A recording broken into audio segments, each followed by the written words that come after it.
Hey guys, welcome back. My name's Stu and this is Haunted Harbour for Rollercoaster Tycoon Classic. The local authority has agreed to sell nearby land cheaply to this small seaside park on condition that certain rides are preserved. Your objective to have at least 1,200 guests in your park at the end of October year 3 with a park rating of at least 600. So this is Haunted Harbour then. I do have some memories of the first time that we played this through. It does mention cheap land, so let's have a look. Okay, so having some land available is going to help, but it's not in a very easy to access place. So and I don't normally like having land that goes beyond the park entrance, because that is a way, well, certainly not to have pathing up there anyway, because that's an easy way of getting guests lost and stuck. Okay, so we've got free entry, so we're going to be charging for the rides, and some of these rides you can't do anything with. Well, you can make some changes, but you can't edit the actual design or change anything. So let's have a look. So the first one then, Ghost Train, 35 years ago. So let's have a look. If we, there you go. See, local authority forbids demolition or modifications to this ride. And the same with Woodpecker, which is 68 years old. Decent stats, only charging £1. Yes, we're going to want to change that. So let's have a quick look at the design of the ride then. So there's no brake run on this, so I am a bit wary of that, and we can't alter it. So one easy thing we can do is reduce it down to one train. So therefore then there should be absolutely no way that it crashes. Let's have a look. It's coming into the station at 34 miles per hour. So if something goes wrong, there is potential for it to crash. So if we change that to one train, and oh, there you go, we can also up the number of cars on it to 12, and surely we can find a better price for that. Rides do depreciate with age, but after a certain amount of time, they do become classics. So then you can charge a bit more for that. I will double check what that date is, and I'll add a little graphic to let you know about that. So we can't do anything with those two rides apart from minor settings. The other rides though, they should be pretty new. Yeah, this year, and this year. Okay, so let's have a look to see what we've got then. We've got transport rides. Good selection of gentle rides, some coasters to begin with, a twist, some water rides, and not a great selection of shops. I think what we'll do, first things first, we'll put our research into shops just to get a little bit more variety out. So what I'm going to do then is I'm going to start off, I'm going to make those little alterations to the roller coaster that I said. I'm going to alter the pathing slightly, like the queue for the roller coaster isn't very long, so we can move some of those shops and maybe add a little extra couple of queue path tiles. Whoop, nope. I don't like the way the Ferris wheel is, so I'm probably going to move that, maybe the spiral slide as well, because what I want to do is I want to maximize the amount of space that we've got available here. Oh, we've got some vandalism there. So with this, what you can do, you can just go in, click on the little spanner or the wrench tool just there, and anything that's vandalized, it'll highlight in red. So then all you do then is you just tap that. There you go. Or you can double tap it, and that'll work as well. So yeah, I'm going to crack on with those little things, and I'll see you soon. July year 1, and we've made some changes. So I've just altered some of the pathing as well, and some of the scenery, added some of that just to make it look a little nicer as well. Extended the queue line for that. So each queue tile, so as is highlighted there, each one of those can hold 4 guests. So if we add a few extra tiles, we can hold extra guests in the queue, because what we want is we want enough guests in the queue line to act as like a buffer for when it rains. And also, the more guests we've got in the queue lines, the less we've got on the paths, because it is quite a small park. and so we don't want to have too much overcrowding because complaints aren't good. It'll affect our rating, and then guests might leave. So we've done something similar with the ghost train just there, charging £1 a go for that. Done some scenery as well on the merry-go-round. Move the spiral slide just over here. Moved some of the shops and things as well. For the wooden coaster, we've got it charging at £5 a go. Guests more than happy to pay that. Got the Ferris wheel just down there. And then at the back, then what we've done is we've added a wild mouse, a wooden wild mouse just there. Done a path loop. I'll show you the wild mouse in a second. Done a little path loop just down here and onto the beach. I'm not sure about the way the pathing is at the moment. I might alter this bit in the middle here. It's just there for nowsies. I like the shops and the seating areas just there. We've got a twist just there. And then let's have a look at the wild mouse then, called Mouse Rat. Decent stats on that, charging £10 a go. So we've got 590 guests in the park. So that's more than enough to start putting down some coasters and charging some decent cash to get us some money in. Because as you can see, there's been a few months where we have been in the red. So we've got 7,000 loan. Once the money starts coming in, we'll pay for that. We'll pay that back, no problem. So yeah, it comes out. A couple of little drops up onto the chain lift. I bought some extra land to be able to put that down there. Goes around the first drop for the roller coaster. Is it the first drop? No, it's not. Around that drop on the roller coaster, back on the inside, and then back down around on there. Now the queue line for this is a little bit long. Queue time 30 minutes. So what I've done is I've put an entertainer in now. There you can see the little panda man there going around, cheering everyone up, making them forget about the queue time. Yes, so I think what we're going to do now is we're going to research roller coasters. So we're done with shops. I mean, we haven't researched them all, but we've got a decent enough variety there. Ooh, tentacles. We've got a decent enough variety. So we'll research roller coasters just to see what we've got. So we've already got a Virginia reel.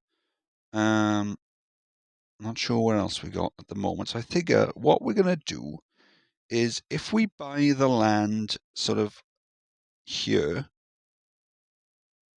down towards the bay, that side, and then over this side, we can buy the land, similar thing here, buy it on this hill here, maybe go up there, depends on what we unlock. And then that way then we can build something fairly simple up here. I mean, Virginia Reel is basically a mouse coaster, you know, you can build them quite tight. So that should be fine. We can charge some decent cash off that.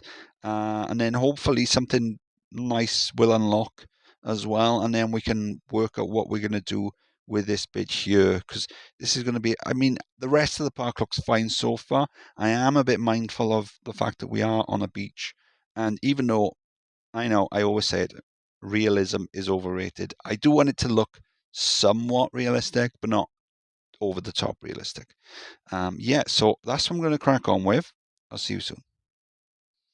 October year one, 616 guests in the park. So I had a slight change of heart. What I decided to do, rather than immediately start building, I just ran it on fast forward for the last couple of months of year one, and then we unlocked a junior coaster. So I figure we'll do the Virginia Reel where I said, and then we'll do the junior coaster just over this side. Yeah, so unless something better unlocks, like at the moment we got a bobsleigh, which I don't really want to use. So unless something better comes along, I figure that's the plan. October year two, 844 guests in the park, and we've got a Virginia Reel just down here called Riptide. We are on a beach after all. So decent stats on that, charging £5 a go. Nice healthy queue line on there. We can store some guests away from the main pathing. And then I know what I said, and you might have caught a sneaky glimpse there. I was planning on doing a junior coaster, but I just couldn't quite get it to work. And then we had a looping coaster unlock, which are just much easier to work with. But before we see that, let's have a look. We've got a wild mouse just here called Beach Bum. Decent stats on that. Higher stats means we can charge a lot more. We are probably going to reduce that price down a little bit now that the money is rolling in. We've paid back the loan. Look at that. We were in the red again a couple of times there, but look at it. Look at the shop sales. It rained, I think it was about 3 times that month in September. So yeah, we're fine now. So we'll probably reduce that down. Very simple little design. Just cramming it into a nice tight space, and then we've got the looping coaster there. So yeah, as I said, I was trying to get a junior coaster to work, and it just looked a bit weird. So in the end, I was going to do a shuttle, but I thought, you know what, I might as well link it up. So that's what I've done. Originally, it did come up the first spike and then drop back down, doing that loop in reverse and back, up and then back. But then I thought, you know what, let's just link it up and we'll have a much nicer coaster. So it shoots you up, around, there's the loop, up, slow bend, and then back down. And I like it because it's symmetrical in places and not in other places, which is pretty cool. You don't want to do too much symmetry. Yeah, got loads of shops down there. So I figure we've kept that path in. I wasn't sure what I was going to do, but I was able to fit that wild mouse in there. So I've done a little bit of double path in there just to get it as a nice straight edge all the way down. I figure what we'll do now, we'll research thrill rides, and this final section now we're going to do like a boardwalk style. So I think that'll really finish the park off nicely. The wooden coaster was always going to be, the standout ride of the park, the sort of the big boss of this mini game.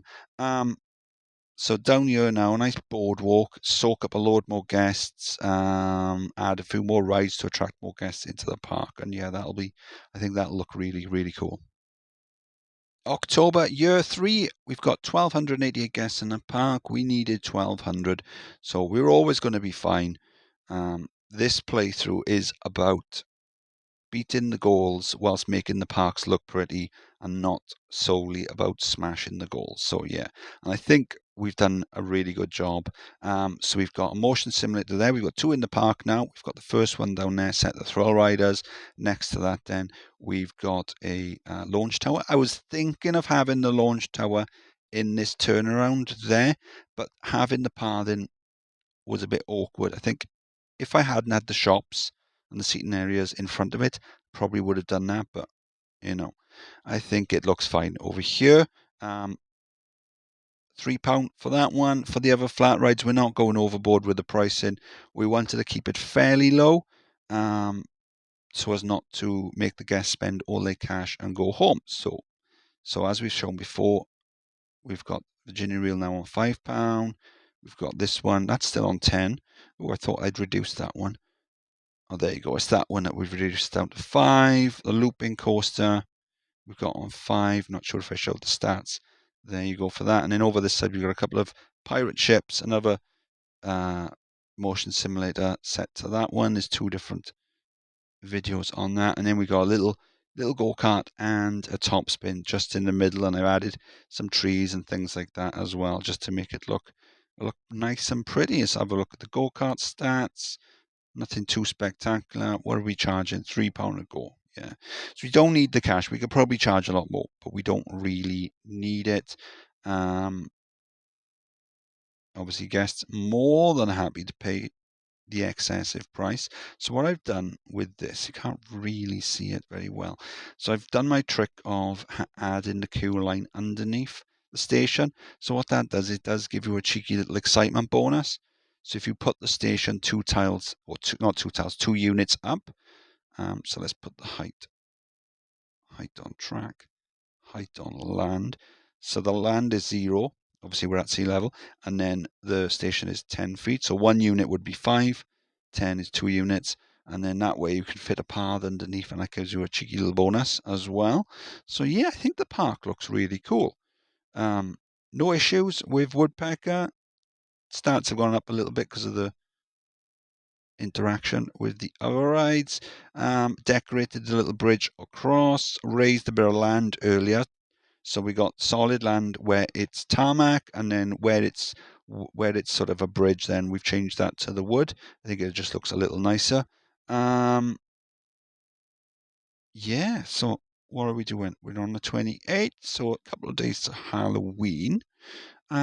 I think it looks pretty cool. The pirate ship was one of the first rides to come out. That's why we've gone for two of them. And I know I do like putting two down. Usually, I didn't really want to on this one, but we didn't really have anything else. What have we got? I mean, we've got a twist. We've got that. We've got one of them. Got that. We had the swinging inverter ship. So we probably, I think,